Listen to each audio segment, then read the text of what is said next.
Good morning students. How are you? बेटा today's topic is incorporation और registration. हमारा बेटा कंपनी की फॉर्मेशन में इनकॉर्पोरेशन और रजिस्ट्रेशन टॉपिक चल रहा था। उसमें बेटा हम पहला पॉइंट कर चुके हैं, प्रिलिमिनरी लेवल की एक्टिविटीज़ हम कर चुके हैं। आज बेटा हम सेकंड इसमें स्टार्ट करने जा रहे हैं और वो सेकंड क्या है बेटा? Documents to be filled with registrar. बेटा रजिस्ट्रार के पास जाकर हमने कौन कौन से डॉक्यूमेंट्स को फिल करना है, तो आज का हमारा टॉपिक इसके ऊपर बेस्ड है कि रजिस्ट्रार के पास जाकर हमने कौन कौन सी फॉर्मेलिटीज़ को फिल करना है।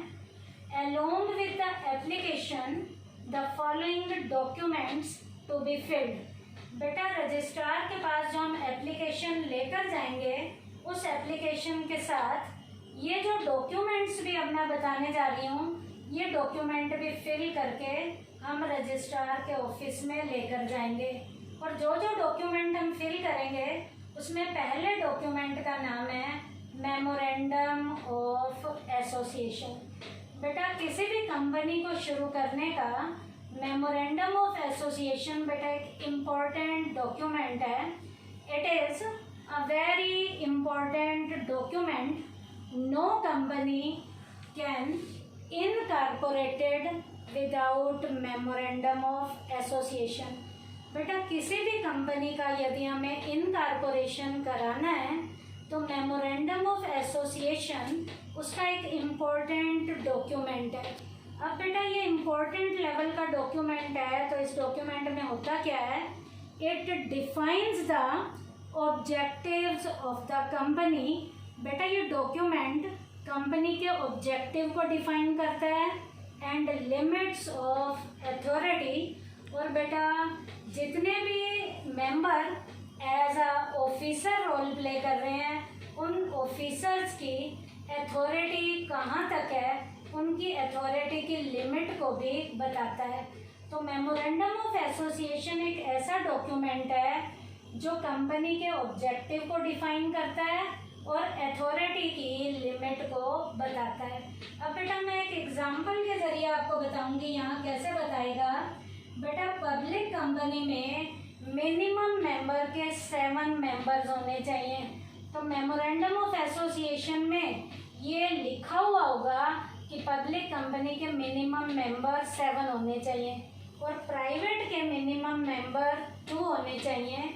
और बेटा ऑब्जेक्टिव में ये भी लिखा होगा कि जो ये 7 मेंबर जो पब्लिक के हैं और प्राइवेट मेंबर जो 2 के हैं, इन मेंबर्स के पास उस कंपनी का कम से कम 1 शेयर होना जरूरी है। जो भी ये मेंबर हैं उनके पास 1 शेयर होना जरूरी है। और साथ में ये भी होगा They should carry the necessary stamp also। बेटा इस डॉक्यूमेंट को फिल करने के बाद इस डॉक्यूमेंट पे कंपनी की नेसेसरी लेवल की जो स्टैम्प है वो भी लगी हुई होनी जरूरी है। तो पहला डॉक्यूमेंट जो हमने फिल करना है उसका नाम है मेमोरेंडम ऑफ एसोसिएशन, जो ऑब्जेक्टिव को बताता है और अथॉरिटी की लिमिट को बताता है। सेकेंड डॉक्यूमेंट है बेटा हमारा आर्टिकल ऑफ एसोसिएशन।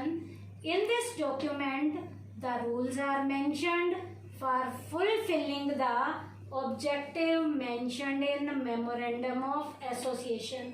बेटा आर्टिकल ऑफ एसोसिएशन एक ऐसा डॉक्यूमेंट है जो डॉक्यूमेंट जो है मेमोरेंडम ऑफ एसोसिएशन के ऑब्जेक्टिव को पूरा करने के लिए जितने भी रूल्स और रेगुलेशंस होते हैं, वो रूल्स और रेगुलेशन सारे के सारे आर्टिकल ऑफ एसोसिएशन में बताए जाते हैं। तो आर्टिकल ऑफ एसोसिएशन रूल्स और रेगुलेशंस को बताता है ताकि उन रूल्स और रेगुलेशंस पे चल के मेमोरेंडम ऑफ एसोसिएशन के जितने भी ऑब्जेक्टिव हैं उन ऑब्जेक्टिव को पूरा किया जा सके।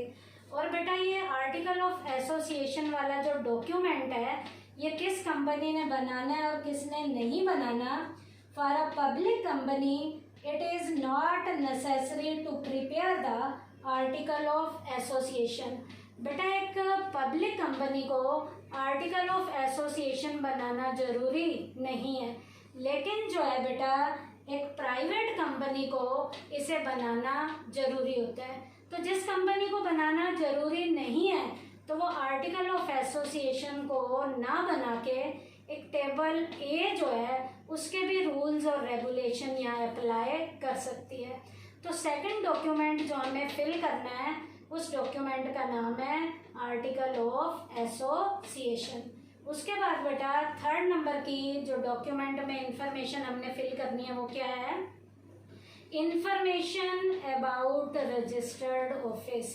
बेटा हमारी कंपनी का रजिस्टर्ड ऑफिस कहाँ है उसके बारे में डिटेल हमने इंफॉर्मेशन देनी है। The information about place, place के बारे में इंफॉर्मेशन देनी है। And situation of the company registered office is also send to the registered office.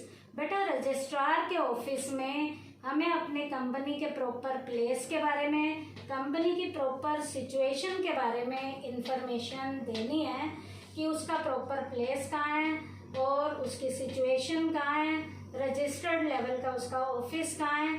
ये इंफॉर्मेशन भी बेटा हमें रजिस्ट्रार के ऑफिस में देनी है। बेटा ये इंफॉर्मेशन जो हमें देनी है वो कितने दिन के अंदर देनी है, this information has to be provided within 30 day of the registration.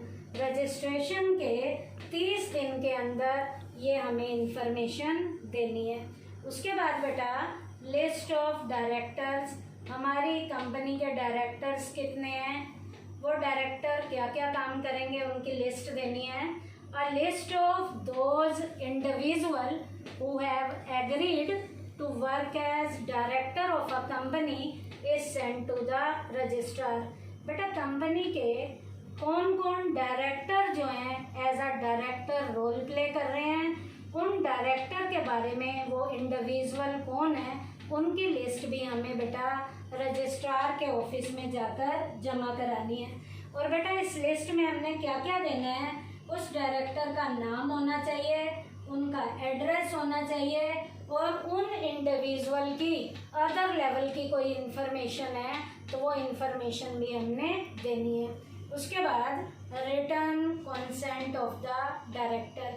बेटा डायरेक्टर के बारे में जो लिस्ट देंगे, उनका नाम बताएंगे, उनका एड्रेस बताएंगे, उनके बारे में जो इंफॉर्मेशन होगी बेटा वो डायरेक्टर का रिटर्न लेवल का कंसेंट होगा। रिटर्न लेवल का कंसेंट का मतलब उनकी खुद की सहमति होगी। Along with the list of the director, the written consent of directors should also be sent. बेटा डायरेक्टर्स की लिस्ट के साथ, उनके नाम के साथ, उनके एड्रेस के साथ डायरेक्टर के रिटर्न लेवल की भी सहमति जो रिटर्न में लिखी होगी वो भी बेटा हमने जाकर रजिस्ट्रार के ऑफिस में जाकर जमा करानी है।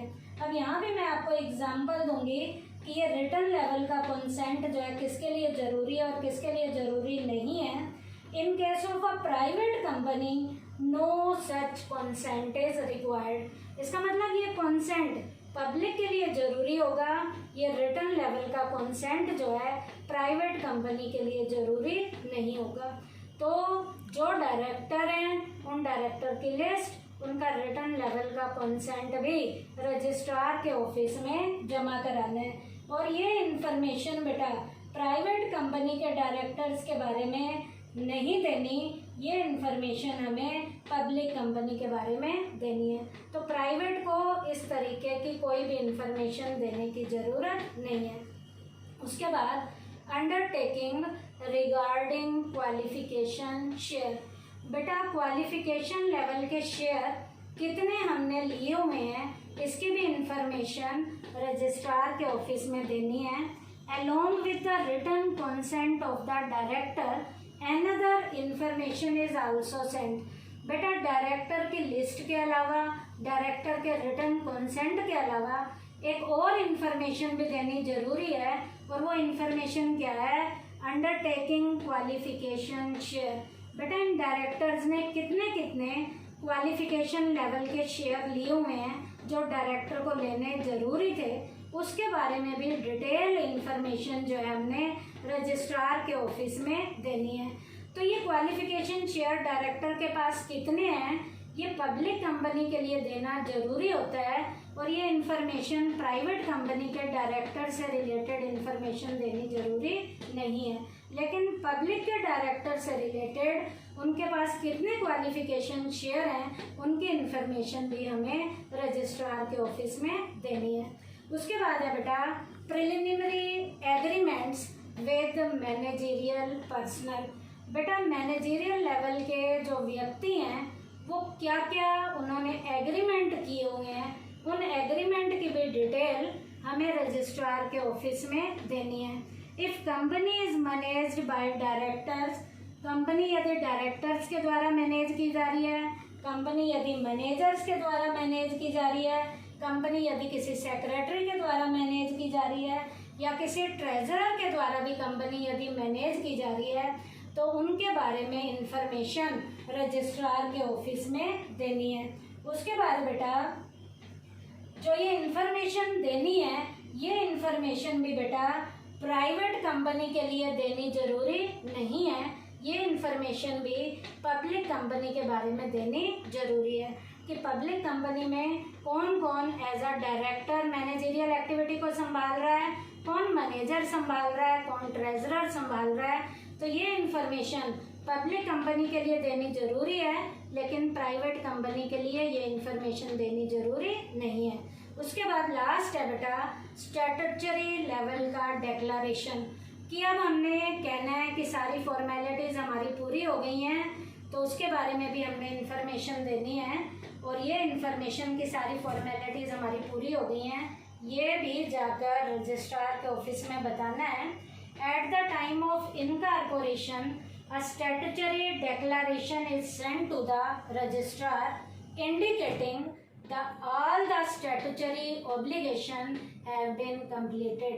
अब बेटा रजिस्ट्रार के ऑफिस में जाकर बताना है कि जो जो फॉर्मेलिटीज़ आपने पूरी करने के लिए हमें कहा था, यहाँ तक कि हम सारी फॉर्मेलिटीज़ को पूरा कर चुके हैं, तो इस बात के बारे में भी हमें बताना है। तो ये बेटा आज के टॉपिक में हमने क्या पढ़ा है, आज के टॉपिक में हमने पढ़ा है कि रजिस्ट्रार के ऑफिस में जाकर जो जो डॉक्यूमेंट हमें सेंड करने हैं, और वो डॉक्यूमेंट क्या क्या थे, मेमोरेंडम ऑफ एसोसिएशन का था, आर्टिकल ऑफ एसोसिएशन का था, इंफॉर्मेशन अबाउट रजिस्टर्ड ऑफिस के बारे में था, लिस्ट ऑफ डायरेक्टर्स के बारे में था, रिटन कंसेंट डायरेक्टर का था, अंडरटेकिंग रिगार्डिंग क्वालिफिकेशन शेयर के बारे में था, preliminary agreements with managerial personal था, और लास्ट था बेटा स्टैट्यूटरी डिक्लेरेशन। थैंक यू बेटा।